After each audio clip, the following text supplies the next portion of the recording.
Assalamualaikum warahmatullahi wabarakatuh.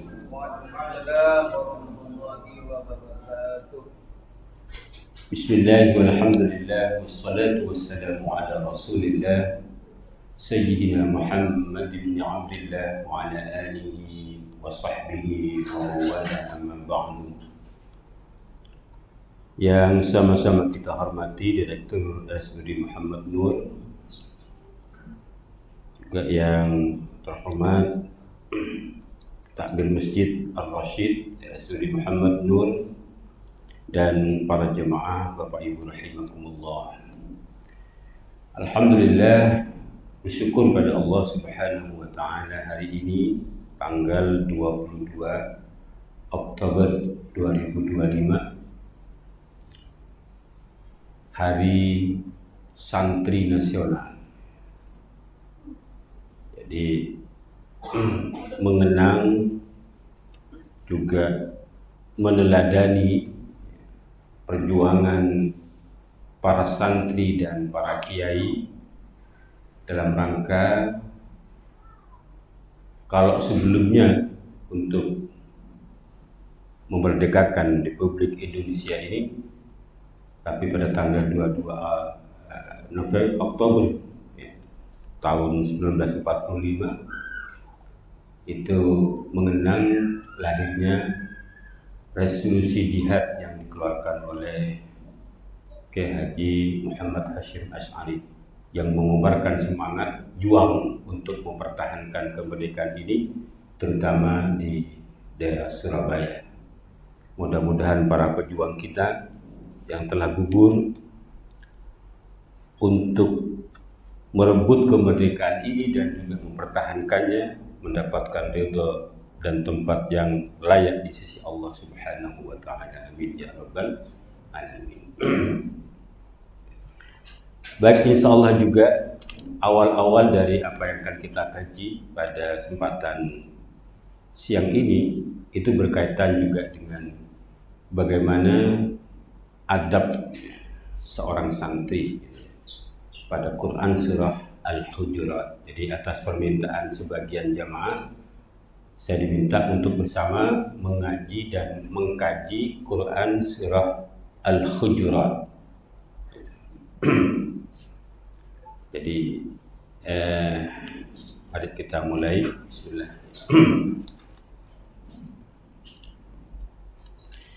Baik, Quran surah Al-Hujurat ya. Nama Al-Hujurat ini diambil dari ayat keempat dari surah ini. Ada kata Al-Hujurat yang maknanya kamar-kamar. Maksudnya kamar-kamar dari para istri baginda Nabi Muhammad SAW. Jadi ada istilah Al-Hujurat, jadi kamar-kamar.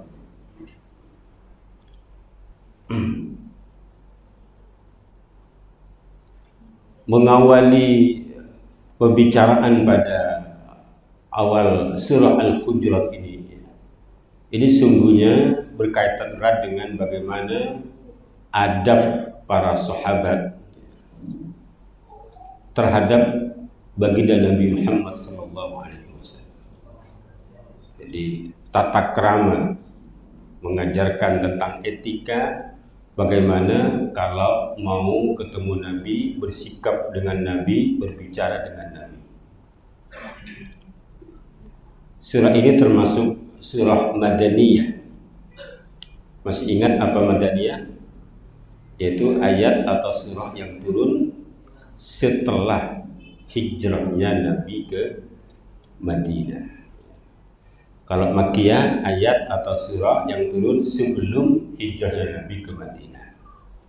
Sebelum bernama Madinah, Al-Madinah atau lengkapnya Al-Madinah Al-Munawwarah, kota ini dikenal dengan nama Yasrib. Yasrib itu maknanya adalah tercela. Jadi ada konotasi kurang enak karena kota itu kota yang tidak ada keberadaban, tidak ada keteraturan, tidak ada tanggung jawab. permusuhan banyak, terutama oleh dua suku yang besar di Yathrib, yaitu ya suku Aus dan suku Hazrat. Jadi ada permusuhan abadi. Islam datang, itu kemudian dipersatukan, kemudian ada keteraturan sehingga tergambar kota yang penuh dengan peradaban. Nabi kemudian menggantinya dengan nama Al-Madinah Al-Munawwarah. Jadi kota yang memancarkan cahaya kebaikan-kebaikan. Nah, termasuk di antara yang akan dibahas dalam surah ini adalah bagaimana etika-etika dalam bergaul, wabil khusus pada awal surah ini nanti kita akan bahas bagaimana seharusnya etika para sahabat terhadap Nabi Muhammad SAW. Ini bagian dari yang nanti turunannya kalau di zaman sekarang adalah adab atau tata krama seorang santri kepada kiainya, kita umat kepada ulamanya. Itu etikanya bagaimana. Jadi sangat tepat, alhamdulillah, berkenaan dengan momentum Hari Santri pada hari ini.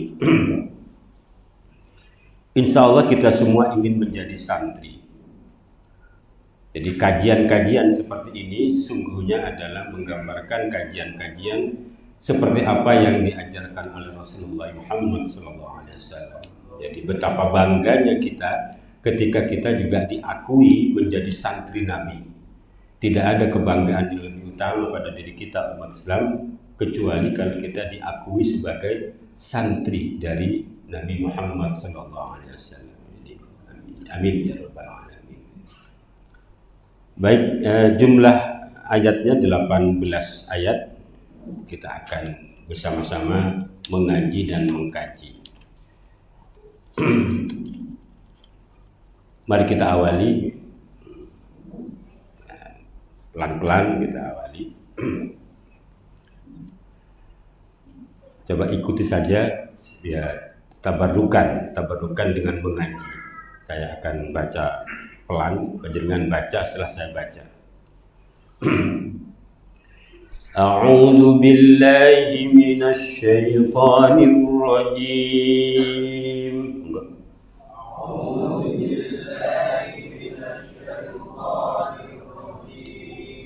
Bismillahirrahmanirrahim.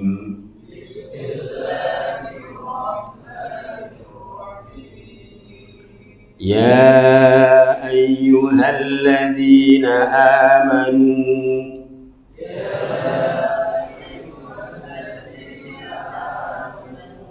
la tuqaddimu baina yadayillahi wa rasulih. لا تقدموا بين يدي الله ورسوله واتقوا الله إن الله سميع عليم. Kita coba 2 ayat, mudah-mudahan selesai hari ini. Ya ayyuhalladzina amanu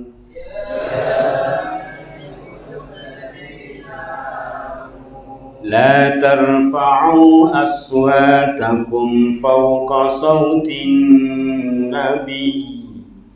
La tarfa'u aswatakum fawqa sawtin nabiy ولا تجهروا له بالقول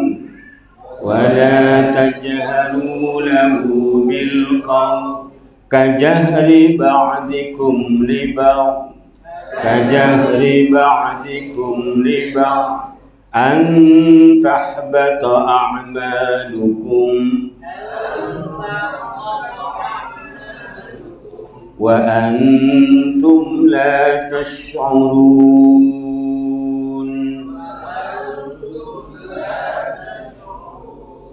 Sadaqallahul Azim. Saya potong-potong tidak untuk memotong-motong ayat, tapi biar panjenengan bisa mengikuti. Baik, para jemaah, Surah ini ya, diawali dengan panggilan penuh hormat. Ya ayyuhalladzina amanu, wahai orang-orang yang menyatakan beriman ya, kepada Allah dan Rasul-Nya. Kalau ya ini yang disebut dalam teori ulumul Quran namanya al-istiftah bin nida, surah yang dimulai dengan panggilan. Kalau kita ingin belajar dengan Al-Quran, maka di antara cara yang bisa kita amalkan adalah kalau memanggil pihak lain, cobalah tiru bagaimana Allah memanggil kita. Panggilan itu akan efektif para jemaah kalau diawali dengan panggilan yang penuh hormat. Yang penuh hormat. Panggil orang lain dengan sisi kehormatannya. Allah mengajarkan kepada kita, memanggil kita dengan panggilan penuh hormat, ya ayyuhalladzina amanu. Itu akan efektif. Jangan biasakan manggil orang dengan asal panggil, apalagi dengan panggilan yang menghina. Bahkan tradisi Madura itu nama baik-baik kadang diubah. Ya, Muhammad panggil Mat, Abdullah panggil Dul. Tak gena nih kaki. Jangan kita tradisikan panggil penuh hormat. Kadang juga ada panggilan yang menghina. Jadi panggilan itu akan efektif ya kalau kita panggil orang lain itu dengan panggilan penuh penghormatan. Allah mengajarkan itu. Nah yang kedua, Bapak Ibu rahimakumullah, kalau panjenengan ketemu ayat yang diawal dengan panggilan iman, iman kita yang dipanggil, maka perhatikan dengan sungguh-sungguh. Itu nasihat dari Abdullah ibn Mas'ud. Kenapa? Karena setelah panggilan kehormatan iman kita dipanggil oleh Allah, akan ada taklif dari Allah. Masih ingat taklif kemarin kita bahas? La yukallifullahu nafsan illa wusaha. Masih ingat? Taklif itu khitabullah, titah Allah ya, kepada mukallaf, kepada kita yang akil baligh, yang sudah berakal dan dewasa, untuk melakukan sesuatu atau tidak melakukan sesuatu, atau memilih antara melakukan atau tidak melakukan. Jadi setelah panggilan iman itu, perhatikan kata sahabat Abdullah bin Abbas, itu akan ada taklif pada kita. Ada perintah Allah, ada larangan Allah, atau setidaknya ada yang boleh kita lakukan, boleh tidak kita lakukan. Itu taklif. Semua coba jangan cek. Para sahabat itu Bapak Ibu rahimakumullah, kalau dipanggil oleh Allah dengan ya ayyuhalladzina amanu, mereka itu antusias. Kenapa? Karena itu diantara cara untuk mengukur kadar iman kita. Ketika dipanggil ya ayyuhalladzina amanu, maka coba ukur iman kita. Seberapa cepat kita melaksanakan perintah itu, atau seberapa cepat kita menghindari larangan Allah, atau setidaknya ketika itu merupakan yang mubah, kita pilihan-pilihan kita mana yang lebih bermanfaat. Ukuran iman itu kita apapun yang diperintah Allah segera kita lakukan, yang dilarang segera kita tinggalkan. Itu ukuran iman kita. Jika tidak ngefek, kita dipanggil oleh Allah ya alladzina amanu, jangan-jangan kita tidak merasa yang dipanggil. Jangan-jangan kita merasa nggak dipanggil. Padahal itu panggilan untuk kita, untuk saya dan panjenengan. Allah panggil ya alladzina amanu, maka harus ada apa? Kenapa saya dipanggil? Sehingga ada perhatian. Setelah itu akan ada bagaimana kita merespon panggilan Allah itu. Panjenengan sekali lagi kalau ketemu ayat yang di awal dengan ya ayyuhalladzina amanu, itu akan ada taklif dari Allah untuk kita, baik perintah maupun larangan. Sebagaimana cepat kita meresponnya, itulah kadar iman kita. Ya, Kemudian ada yang juga menarik Bapak Ibu rahimakumullah. Jadi ya itu ya huruf nida kalau dalam nahwu ya. Huruf piranti untuk memanggil, wahai, ayu juga huruf nida.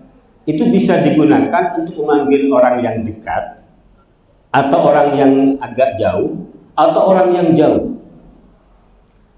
Jadi kalau kita panggil orang dengan iya, bisa saja dekat.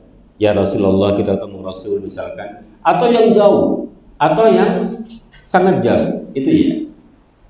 Kemudian ada ha, ya ayyuha. Ha itu hak tambih untuk mengingatkan agar ada perhatian. Apa maknanya Bapak Ibu rahimakumullah? Panggilan ini mengisyaratkan kepada kita Allah panggil semua orang yang beriman, nggak peduli dia dekat, setengah jauh atau yang jauh, untuk segera merespon apa yang akan Allah sampaikan. Nah kita pun demikian seharusnya. Kalau ada panggilan ya, jangan abaikan itu, karena akan ada taklif dari Allah untuk kita. Termasuk ini ada surah, saya nggak tahu ada jemaah Bapak Bambang Tri Haryadi hadir ya. Oh ya, alhamdulillah, makasih 2 kali dengan. Jadi ini ketika ada anjuran untuk baca surah Al-Kahfi ya, pada hari Jumat ya. Di antara fadilahnya nanti akan bawa cahaya di yaumil akhir nanti. Apakah boleh dibaca dikredit? Tentu ini sunnah Bapak. Artinya sunnah itu boleh kita sebagian kita baca atau dikredit dalam hari Jumat itu dikredit boleh saja. Ya. Cuma memang kalau bisa langsung ya. Kalau di tempat kami di rumah itu karena berjamaah habis subuh biasanya kalau kami ngaji yang berarti agak endeng, kalau bersama-sama itu agak endeng, tidak terlalu berat karena bareng, bacanya bareng. Nah karena ini sunnah ya, maka tentu tidak ada dosa meskipun mungkin kita tidak melakukan, tapi rugi misalkan tidak bisa melakukannya. Boleh-boleh saja, tidak ada masalah. Semoga Allah kuatkan ikhtiar panjenengan untuk mengamalkan amalan sunnah ini di hari Jumat. Baik, kembali pada pokok soal. Baik. Kemudian lanjutnya Allah, la tuqaddimu baina yadayillahi wa rasulih. Kalian jangan mendahului Allah dan Rasulnya. Jadi, ayat ini Bapak Ibu rahimakumullah ada 2 versi ya ketika memahami ayat awal dari surah Al-Hujurat ini. Ada 2 versi, tapi ini berkaitan peristiwanya. Ada sekelompok orang dari Banu Tamim yang ingin sowan kepada Rasulullah, ingin sowan Rasul. Nah kelompok orang ini tidak jelas berapa jumlahnya. Ini mendatangi kamar-kamar istri Rasul itu, karena dianggapnya Rasul ada di antara kamar-kamar itu. Jadi masing-masing itu menyebar, kemudian panggil Nabi, wahai Rasulullah, wahai Muhammad. Agak keras suaranya, agak keras, panggil-panggil itu. Nah, ketika mendengar ada peristiwa yang sedikit membuat kaget ini, ada 2 sahabat utama Rasulullah yang bernama Abu Bakar dan Umar bin Khattab itu mendatangi jamaah ini untuk mengatur. Jangan gitu caranya kalau mau sowan Nabi. Coba ada pemimpinnya. Nah, 2 orang sahabat Nabi ini berbeda pendapat ketika menunjuk pemimpin. Ada di antara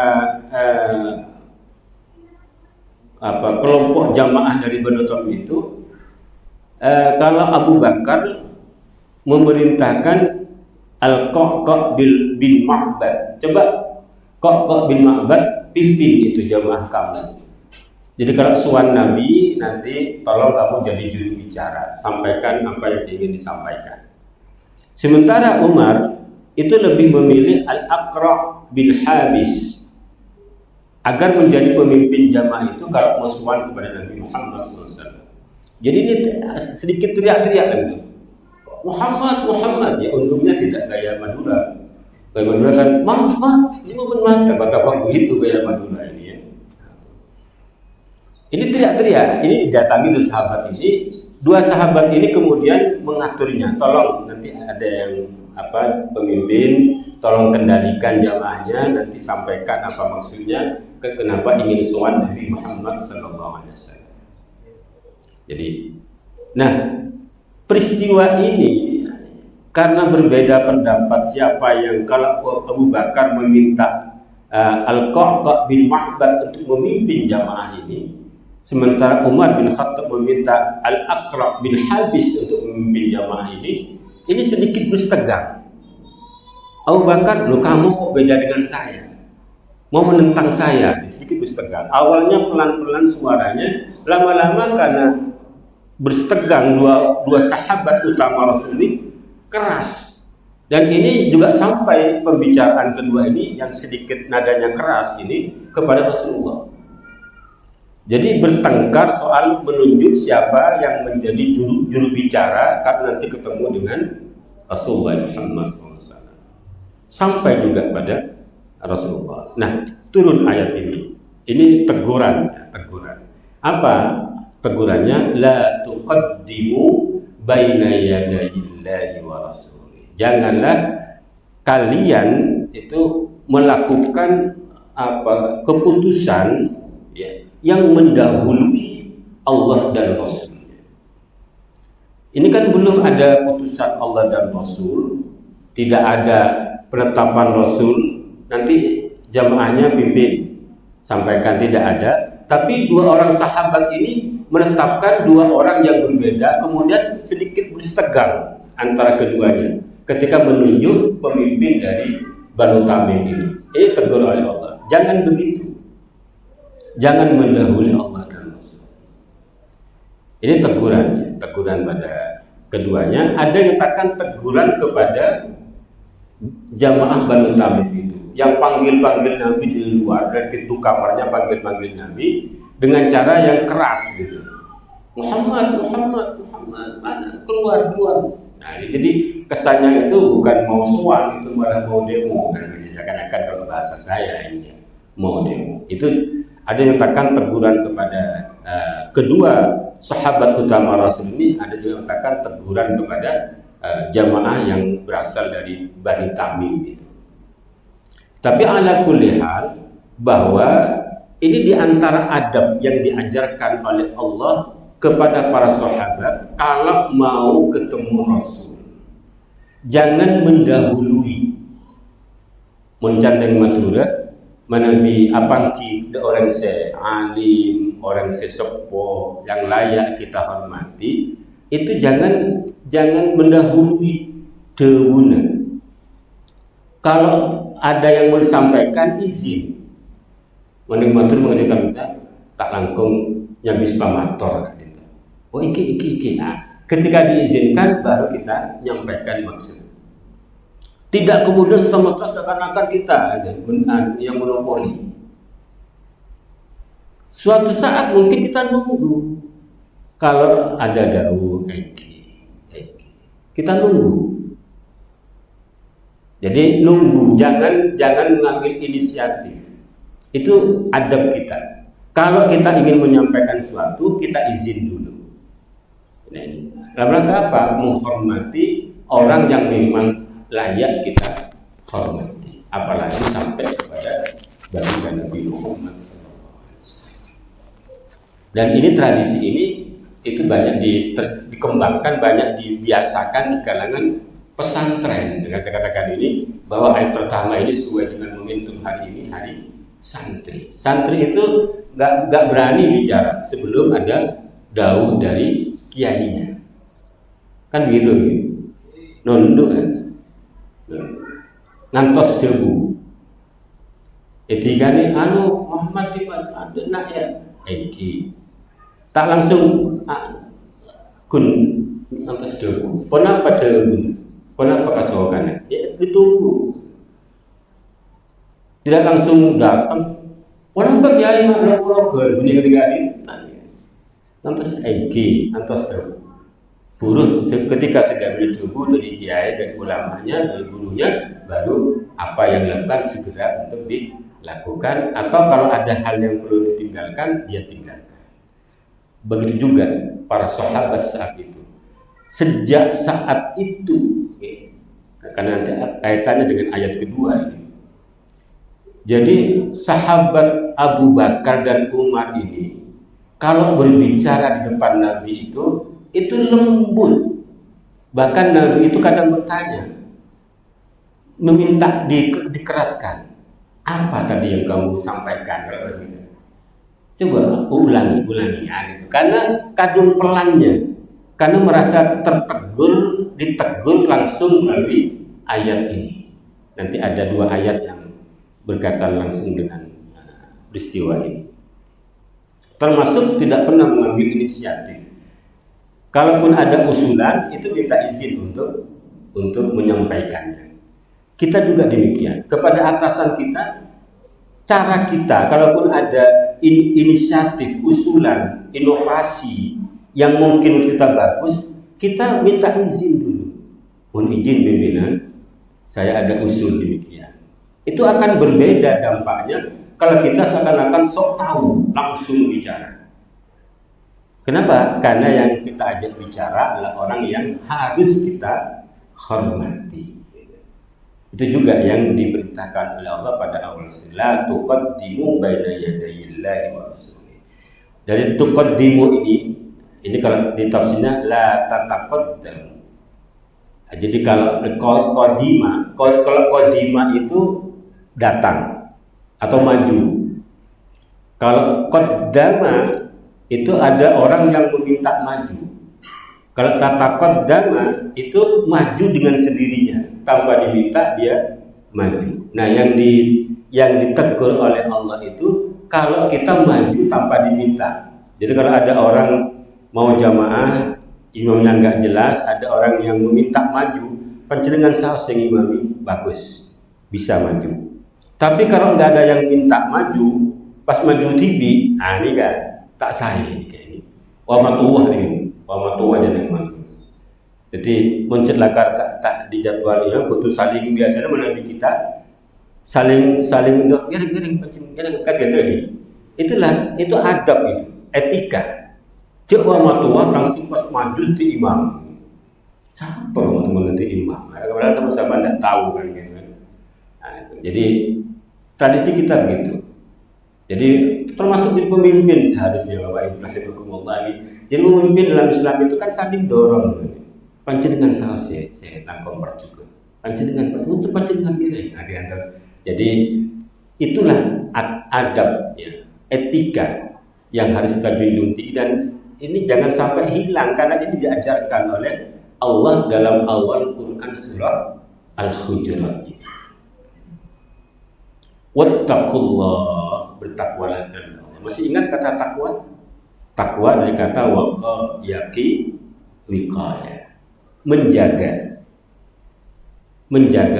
dari apa? Pertama, menjaga dari batas yang telah ditetapkan oleh Allah. Yang kedua, menjaga jangan sampai mendapatkan murka Allah. Kita jaga diri kita, di awal dengan diri kita dan keluarga kita. Jadi kami kita sudah ya alladzina manuku anfusakum wa ahlikum.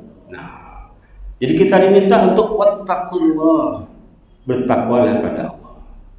Bapak Ibu rahimakumullah.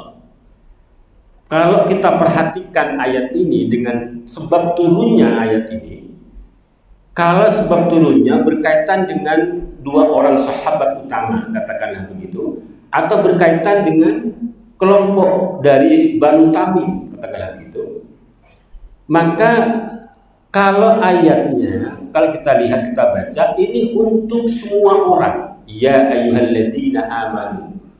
Jadi semua orang yang beriman Allah panggil. Tidak hanya sahabat Abu Bakar dan Umar, tidak hanya jamaah Banu Tamim yang datang mau suan ke Rasulullah. Semuanya dipanggil oleh Allah. Maka maknanya, kaidah tafsirnya, kalau kita kembali ke tafsir, ada kaidah al-ibratu bi umumil lafzi la bi khususis sabab. Ibarah yang diambil itu didasarkan pada keumuman lafaz, bukan pada kekhususan sebab. Artinya etika, adab seperti ini tidak hanya ditujukan kepada orang-orang yang disebab turunnya ayat ini, tapi juga kepada kita semuanya. Kita semua juga harus punya perilaku sebagaimana yang diperintahkan oleh Allah pada awal surah ini. Mudah-mudahan ya, amin ya rabbal alamin. Innallaha sami'un alim. Sesungguhnya Allah Maha mendengar lagi Maha mengetahui. Insyaallah lanjutkan. Baik, satu ayat lagi. Mudah bersabar panjenengan. Ya ayyuhalladzina amanu, sama dengan wahai orang-orang yang mengaku beriman pada Allah dan Rasul-Nya, la tarfa'u aswatakum fawqa sautin nabi. Janganlah kalian meninggikan suara kalian di atas suara Nabi. Ini penting. Kalau kita berbicara dengan orang yang harus kita hormati, suara kita harus dilembutkan. Maka saya katakan tadi, sejak ayat ini turun Bapak Ibu rahimakumullah, Abu Bakar dan Umar, terutama Umar yang seringkali bersuara lantang gitu, itu pelan suara ketika berbicara dengan Nabi Muhammad SAW. Ibu-ibu, Bu, kalau panjenengan berbicara dengan suami, turunkan suara, turunkan. Jangan lebih keras dari suaminya. Kadang ini dibuat dibuat TikTok. Mestinya panjenengan ketika berbicara dengan suami itu lebih rendah dari nada sang suami. Karena istri harus hormat kepada suami. Suami sayang pada istri. Betapa indahnya ketika istri lembut suami pada suami. Jangan dibalik. Ketika pada orang lain lembut begitu kepada suami, masya Allah, kerasnya bukan main gitu.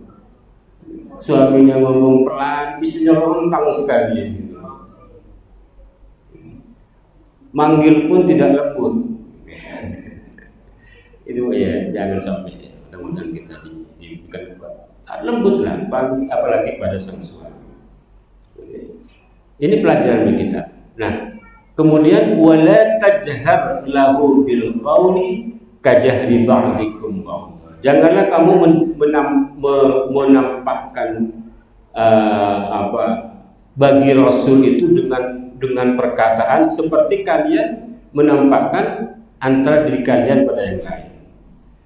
Jadi memang begini, ada tata krama atau etika. Bapak Ibu rahimakumullah. Prinsip dasarnya ketika berbicara dengan orang yang kita hormati, panggil dia dengan panggilan penuh hormat. Cuma etiketnya, bagaimana cara kita menghormati orang mungkin sedikit berbeda antara satu daerah dengan daerah yang lain. Jadi kalau di kita ini itu kalau bisa kan kalau kita jangan pernah panggil nama kan gitu. Jangan memanggil orang dengan namanya kan gitu kalau bisa. Itu etiketnya. Manggil bapak kita itu jangan panggil namanya. Jangan kalau kita Alhamdulillah. Ya, kita kan nggak bisa begitu. Itu panggilan hanya untuk yang sepadan dengan kita. Tapi pada yang kita hormati, panggil dengan penuh hormat. Jangan panggil dengan cara kita memanggil kepada sesamanya. Makanya biasanya cukup dengan gelarnya, bapak, ibu, ayah, bunda, abah, umi, gitu. Tidak perlu diikuti dengan namanya kan. Itu cara kita menghormat. Itu di antara tuntunan dalam ini wala tajhar lahu bil qawli kajahri ba'dikum li ba'd. Jadi apalagi sampai dengan lantang gitu. Dengan lantang, kita panggil dengan lantang, berbicara keras gitu, itu dilarang dalam ayat ini. Jadi apalagi berhadapan dengan orang yang harus kita hormati. Itu juga kita tradisikan, biasakan. Jadi kalau bahasa Madura itu ada tingkatan bahasa, mudah-mudahan kita bisa mengamalkannya karena itu cara kita menghormat. Jadi ada bahasa kasar, bahasa engki enten, bahasa engki punten kan gitu. Jadi kalau itu etika yang dikembangkan dalam cara kita berkomunikasi, kenapa kita tidak amalkan ketika kita berkomunikasi dengan orang yang seharusnya kita hormati? Jadi kalau orang tua kita panggil dengan cara bahasa yang paling tinggi, engki punten, bukan sekedar yang tengah-tengah engki entan. Apalagi sampai yang kasar gitu, yang tidak lagi menggunakan bahasa halus. Dan itu diajarkan, meskipun kalau di tradisi di Arab itu tidak ada tingkatan bahasa. Anta gitu. Anta. Tidak ada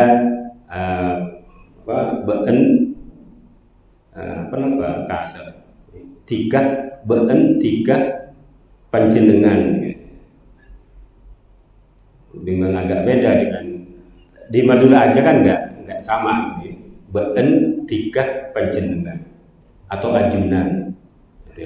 Itu yang paling tinggi mungkin panjenengan atau ajunan.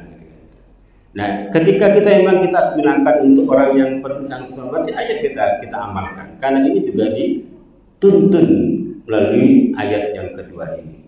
Kalau tidak, Allah ancam dengan kalimat antahbatu a'malukum wa antum la tash'urun.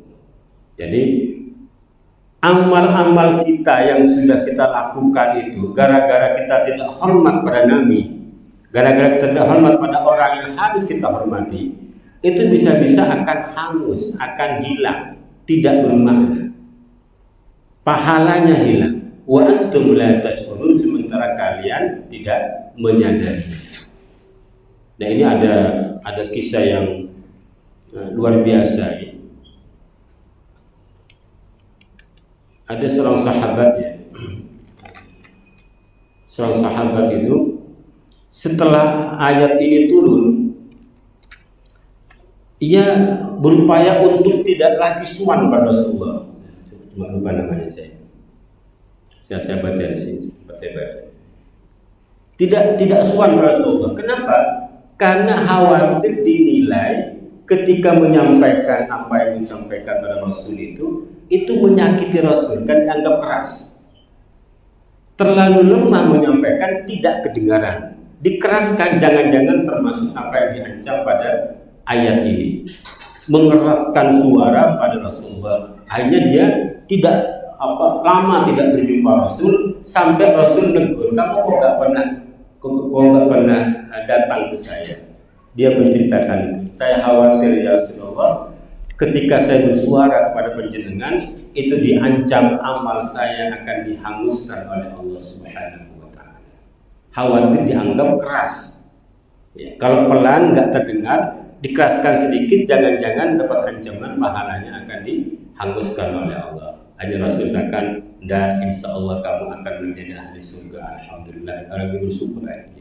Karena takutnya yang tak sopan dengan Rasul, dianggap tidak menghormat Rasul, akhirnya dia nggak mau suan.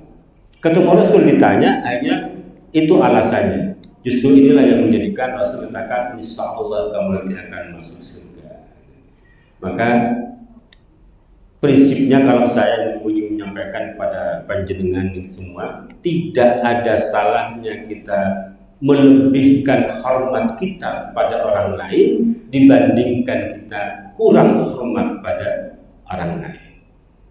Jadi kadang kita kan milih-milih, kadang kita ini biasa.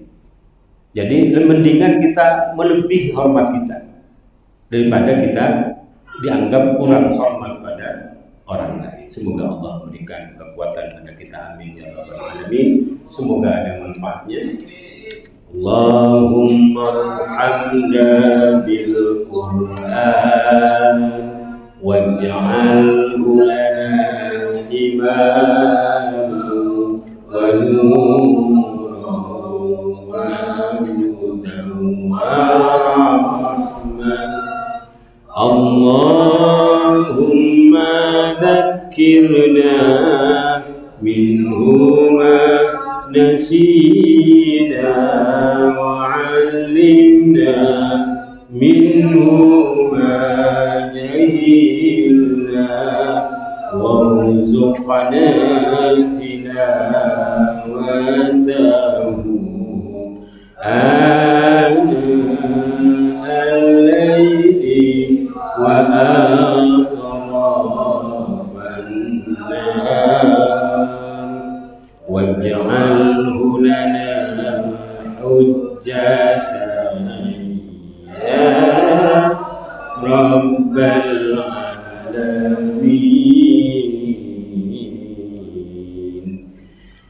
والعفو منكم والله الموفق والهادي إلى أقوام الطريق. والسلام عليكم ورحمة الله وبركاته.